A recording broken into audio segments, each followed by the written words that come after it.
મિત્રો, હરિબુદ્ધ એજ્યુકેશન ચેનલમાં તમારું હાર્દિક સ્વાગત છે। આજના વિડીયોમાં આપણે જોવાના છે ધોરણ 9 ચેપ્ટર 6 રેખાઓ અને ખૂણાઓ, જેની અંદર સ્વાધ્યાય 6.1 નો દાખલા નંબર 4। બરોબર, આજે આપણે દાખલા નંબર 4 નું સંપૂર્ણ રીતે સોલ્યુશન કરીશું, જેની અંદર પહેલાથી એક આકૃતિ આપી છે।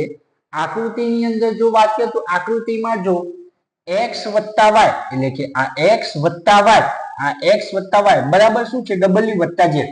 આ બરાબર નો મતલબ શું થાય? બરાબર એટલે શું કહેવાય કે તમે x વત્તા y ની જગ્યાએ w વત્તા z પણ લખી શકો। ફરીથી આ બરાબર નો મતલબ શું થાય કે તમે x વત્તા y એની જગ્યાએ w વત્તા z પણ લખી શકો અને w વત્તા z એની જગ્યાએ x વત્તા y પણ લખી શકો। ક્લિયર? બરાબર નો આ મતલબ થાય હોય તો સાબિત કરો કે AOB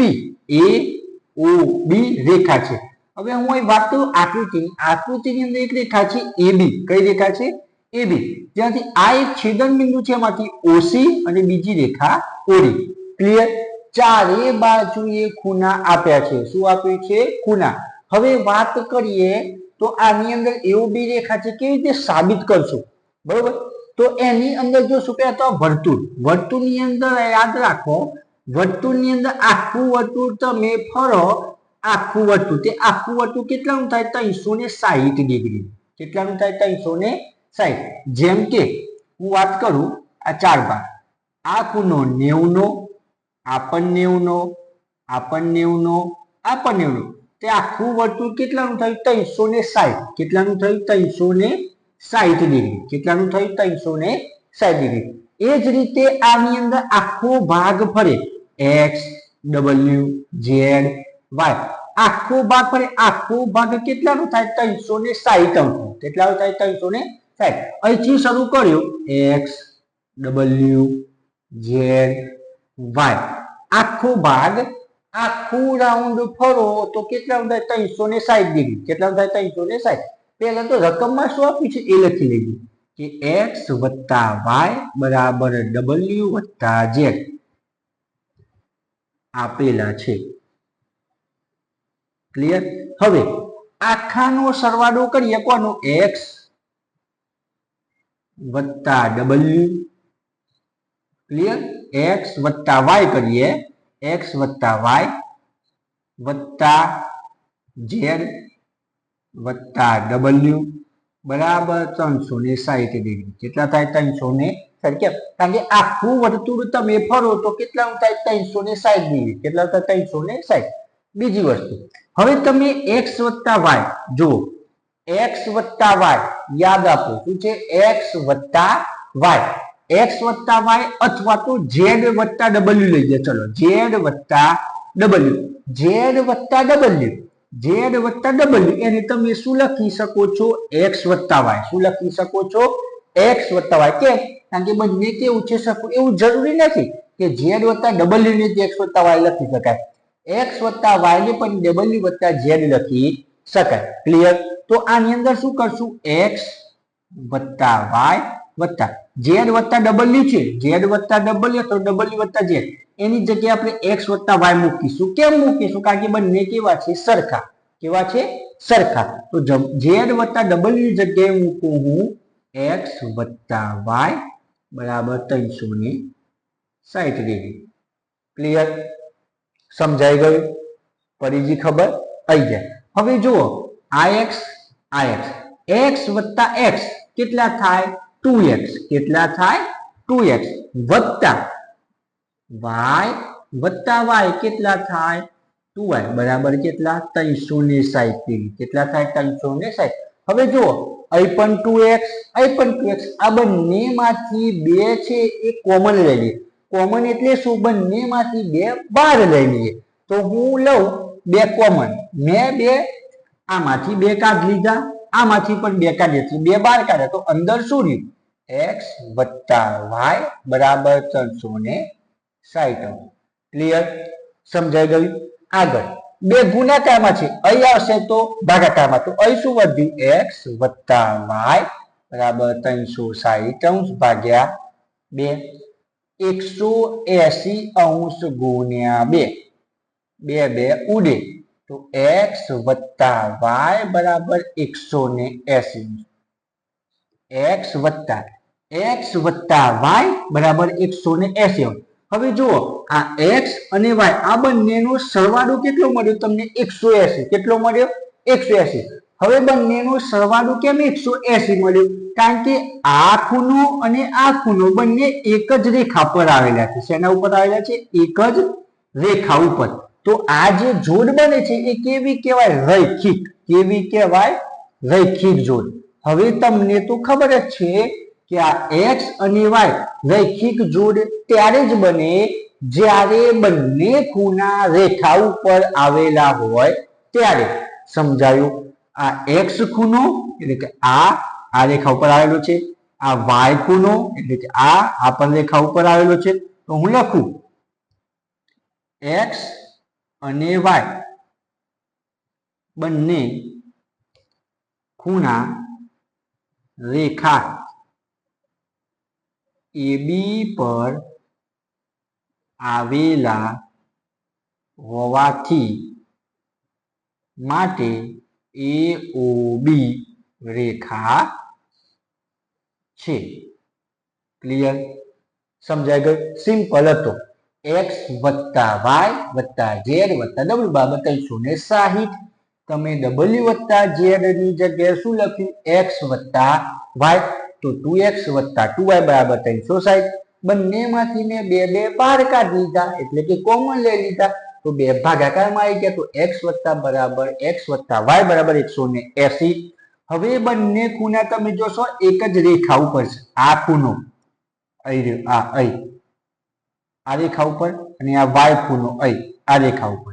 તો x અને y બંને ખૂણા રેખા AB પર આવેલા હોવાથી AOB રેખા છે. ક્લિયર? સમજાઈ ગયું? જોશું દાખલા નંબર 5. દાખલા નંબર 5 ની વાત કરીએ તો આકૃતિમાં POQ રેખા છે. POQ આ રેખા છે. સમજો, આકૃતિ ધ્યાનથી સમજી લેશો તો દાખલો સરળ થઈ જશે. POQ રેખા છે. કિરણ OR આ કિરણ OR. રેખા PQ ને લંબ છે. હવે જુઓ લંબ એટલે શું કહેવાશે? લંબ એટલે આ જે કિરણ OR છે લંબ છે. બરાબર? લંબ એટલે શું કહેવાશે? 90 નો ખૂણો બનાવે. શું બનાવે? 90. જેમ કે જો હું આકૃતિ દોરું આ રીતે, આ PQ છે. બરોબર? અને કિરણ OR, આ કિરણ OR આ રીતે OR. રેખા PQ ને લંબ છે. લંબ એટલે આ રેખા છે PQ અને આ OR છે લંબ. લંબ એટલે શું કહેવાશે? બંને બાજુ કેટલાનો ખૂણો બનશે? 90 નો. કેટલાનો ખૂણો બનશે? લંબ એટલે 90 નો ખૂણો બને. કેટલાનો બને? 90. એટલે કે આ બાજુ એટલે કે ROQ એ પણ 90 નું બને અને ROP એ પણ 90 નું બને. આ OR લંબ છે. આગળ કિરણ OP અને OR વચ્ચે. કિરણ OP એટલે કે આ ભાગ અને OR એટલે આ ભાગ. એટલે કે આ ભાગ અને આ ભાગ વચ્ચે અન્ય એક કિરણ OS છે. જો આ કિરણ OS, આ OS છે. એક કિરણ OS આવેલ છે. તો સાબિત કરો કે ROS બરાબર 1/2 કૌંસમાં ખૂણો QS માઇનસ POS. સમજાઈ ગયું? હવે આપણે સાબિત આ કરવાનું છે. સાબિતીની અંદર ધ્યાન આપો. સૌથી પહેલા કઈ જ કરવાનું નથી. આકૃતિ શું કીધી છે જોઈ લો. POQ રેખા છે. કિરણ OR રેખા PQ ને લંબ છે. આ OR છે કે લંબ છે. આટલા સુધી આટલી આકૃતિ પહેલા સમજી લો. આટલી આકૃતિ. આનો મતલબ શું થાય? ROQ 90 અને ROP એ પણ કેટલા? 90. બરાબર? કયો ખૂણો? ROP. હવે ROP એ પણ કેટલાનું છે? 90 નો જ છે. કેટલાનું છે? 90 નો જ. સમજો. તો હું અહીં ધ્યાન આપજો. શું કરું છું? ખાસ ધ્યાન આપજો. હું ROP લઉં છું એટલે કે ROP કયો ખૂણો? ROP અથવા તો POR પણ કહી શકું. લો ખૂણો ROP બરાબર 90 અંશનું છે. કેટલા અંશનું? 90 અંશનું. સમજી લીધું? કયો ખૂણો? ROP એટલે આ ભાગ. ROP એટલે કે આ ભાગ કેટલાનું છે? 90 અંશનું. કેટલાનું? 90. હવે તમે જોશો તમારા આ ROP છે ને ROP આની અંદર બે ખૂણા છે, આ એક ખૂણો અને આ બીજો ખૂણો. સમજાયું? આર ઓપી ની અંદર બે ખૂણા, આ એક ખૂણો, ખૂણો આર ઓપી એની અંદર બે ખૂણા છે, આ એક ખૂણો. કયો ખૂણો હું લખું? આર ઓ એસ એટલે કે આ ખૂણો આર ઓ એસ વત્તા આ આરઓપી ની વાત, આરઓપી માં આ બે ખૂણા છે. કેટલા ખૂણા? બે. આર ઓપી માં બે ખૂણા, એક ખૂણો આર ઓ એસ, બીજો ખૂણો એસ ઓ પી. કયો ખૂણો? એસ ઓ પી. આરઓપી ની અંદર બે ખૂણા, બંને બરાબર કેટલા? 90. કેટલા થાય? 90. આ સમીકરણ 1. સમજાય ગયું? આરઓપી આરઓપી 90 બરાબર 90. આરઓપી ની અંદર આરઓપી ની અંદર એક ખૂણો એક આર ઓ એસ. કયો? R O S. બરોબર. પછી બીજો ખૂણો છે એસ ઓ પી. આને સમીકરણ 1 નથી બનાવતા આપણે. તો જુઓ હવે આની અંદર આપણે શું સાબિત કરવાનું છે? R O S. પહેલા શું લાવવાનું છે? R O S. શું લાવવાનું છે પહેલા? R O S. હું આની અંદર આર ઓ એસ ને કરતા બનાવું. શું બનાવું? આર ઓ એસ ને કરતા. જો આર ઓ એસ ને કરતા બનાવું, આર ઓ એસ ને કરતા બનાવું તો આ પ્લસ વાળું આ સાઈડ આવી જશે. આર ઓ એસ ને કરતા બને 90 તો હતા જ, તો આ જે પ્લસ હતા એટલે આવી જાય આ સાઈડ, તો માઇનસ ખૂણો એસ ઓ પી. સમીકરણ 1. સમજાઈ ગયું? ક્લિયર? આટલા સુધી આટલો ભાગ ઓકે થઈ ગયો. આરઓપી 90 નો હતો, આ એક ખૂણો આર ઓ એસ, એની અંદર એસ ઓ ક્યુ. આરઓપી ની અંદર બે ખૂણા હતા, બંને આરઓપી ના બે ખૂણા, જે અંદર આરઓએસ તમે કરતા બન્યા. ક્લિયર? હવે આગળ. હવે હું કોની વાત કરું છું? ધ્યાનથી જોજો. ખૂણો હવે હું લઉં છું QoS. કયો ખૂણો? QoS. આ ખૂણો કયો ખૂણો? ખૂણો QoS. એની અંદર ધ્યાન આપજો. કયો ખૂણો લીધો મેં? QoS. આની અંદર પણ બે ખૂણા છે, એક ખૂણો આ તો છે અને બીજો ખૂણો આ છે. જે બીજો ખૂણો છે કેટલાનો છે? 90 નો. કેટલાનો છે? 90. તો સમજો QoS. કયો ખૂણો? QoS. QoS એની અંદર બે ખૂણા, એક આ ખૂણો એટલે કયો ખૂણો? ROS અથવા તો SOR. એની અંદર ખૂણો છે ROS એટલે આ ખૂણો ROS વત્તા બીજો આ ખૂણો છે. આ ખૂણો છે એનું માપ કેટલું છે? 90. હું લખી લઉં 90 નો ખૂણો છે. સમજાઈ ગયું? પરફેક્ટ. ક્લિયર? હવે હું શું કરું? આની અંદર ખૂણો QoS, ROS ને હું પેલી સાઈડ લાવું તો માઇનસ ROS બરાબર શું થયું? 90. શું થયું? સમીકરણ 2. ક્લિયર? પડી ગઈ ખબર? હવે જો આ જે સમીકરણ 2 છે, આ 90 ની કિંમત કેટલી છે? QoS minus ROS. મેં કીધું હતું ચોથા દાખલામાં બરાબર, એટલે તમે 90 ની જગ્યાએ આ પણ લખી શકો અને આની જગ્યાએ 90 પણ લખી શકો. સમજાઈ ગયું? ફરીથી QoS એની અંદર બે ખૂણા, એક આ ખૂણો અને એક આ ખૂણો. આની અંદર આ ROS એટલે આ ખૂણો અને ROQ એટલે આ 90 નો ખૂણો એટલે આ 90 આયા. પછી શું કર્યું? QoS હતો, આ ROS નું બે સાઈડ લાવ્યો તો માઇનસ થઈ ગયા. બરોબર?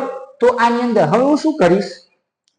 સમીકરણ 1 માં ધ્યાનથી, સમી 1 માં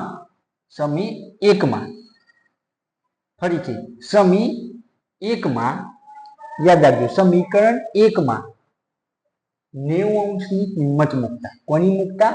90 અંશની કિંમત. સમીકરણ 1 માં આજે 90 અંશ તમને કેટલી કિંમત મળી? QoS માઇનસ ખૂણો ROS. સમજાય ગયું? સમીકરણ 1 માં 90 અંશની કિંમત મૂકતા. સમજાયું? સમીકરણ 1 લખી લઉં પહેલા. ચલો સમીકરણ 1 લખીએ આપણે. સમીકરણ ખૂણો ROS બરાબર 90 અંશ ઓછા ખૂણો SOP. હવે ખૂણો ROS ધ્યાન આપો. 90 અંશની કિંમત હું લખવા જઈ રહ્યો છું. 90 અંશની કિંમત કેટલી છે? ખૂણો QoS ઓછા ખૂણો ROS. આ 90 અંશની કિંમત. ક્લિયર? પછી શું લખી લઈએ? માઇનસ ખૂણો SOP. સમજાઈ ગયું? ક્લિયર? આની અંદર શું કે સમીકરણ 1 માં આ જે 90 ની તમને આ કિંમત મળી હતી એ કિંમત મૂકી. શું મૂકી? કિંમત. હવે જો ધ્યાનથી ROS આ માઇનસ ROS આ સાઈડ આવી જશે તો ખૂણો ROS આ માઇનસ ROS વાળું પેલી સાઈડ ગયું તો પ્લસ ખૂણો ROS. હવે આ તો આ સાઈડ આવી ગયું તો બરાબરની આ સાઈડ શું વધ્યું? ખૂણો QOS માઇનસ ખૂણો SOP. સમજાઈ ગયું? ફરીથી ROS કેટલી વાર આવ્યા? 2 વાર. તો હું લખું 2 ખૂણો ROS બરાબર ખૂણો QOS માઇનસ ખૂણો SOP. ROS વત્તા ROS. 2 આની જોડે ગુણાકારમાં છે. શેમાં છે? 2 ગુણાકારમાં. આ 2 ગુણાકારમાં છે. અહીં આવે તો શું થઈ જાય? ભાગાકારમાં. શું થઈ જાય? ભાગાકાર. હું લખું 2 ગુણાકારમાં હતા, અહીં આવે તો 1/2 ભાગાકારમાં ખૂણો QOS માઇનસ ખૂણો SOP સાબિત થાય છે. ક્લિયર? સમજાઈ ગયું? આ આકૃતિ દોરી દેશો. આ બંને 90 ના દરેકની અંદર 2 ખૂણા, ROP ની અંદર 2 ખૂણા, બંનેનો સરવાળો. ROP ની અંદર 2 ખૂણા ROS અને SOP બરાબર 90. જેની અંદર આ ROS હતું એને અમે કરતા બનાવ્યા. ક્લિયર? બીજું QOS જેની અંદર ROS આ ખૂણો વત્તા 90 છે એટલે આ ખૂણો, અને એની અંદર મેં ROS પેલી સાઈડ લઈ ગયો તો QOS માઇનસ ખૂણો ROS બરાબર 90. સમીકરણ 1 માં મેં 90 ની કિંમત કેટલી મૂકી? ખૂણો QOS માઇનસ ખૂણો ROS. ROS પેલી સાઈડ લાવ્યો તો 2 ROS થઈ ગયા QOS માઇનસ POS. ક્લિયર? તો આ હતો દાખલા નંબર 4 અને દાખલા નંબર 5 નું સંપૂર્ણ સોલ્યુશન. જો વિદ્યાર્થી મિત્રો તમને વિડીયો પસંદ આવ્યો હોય તો ચેનલને લાઈક કરો, શેર કરો, સબસ્ક્રાઇબ કરો.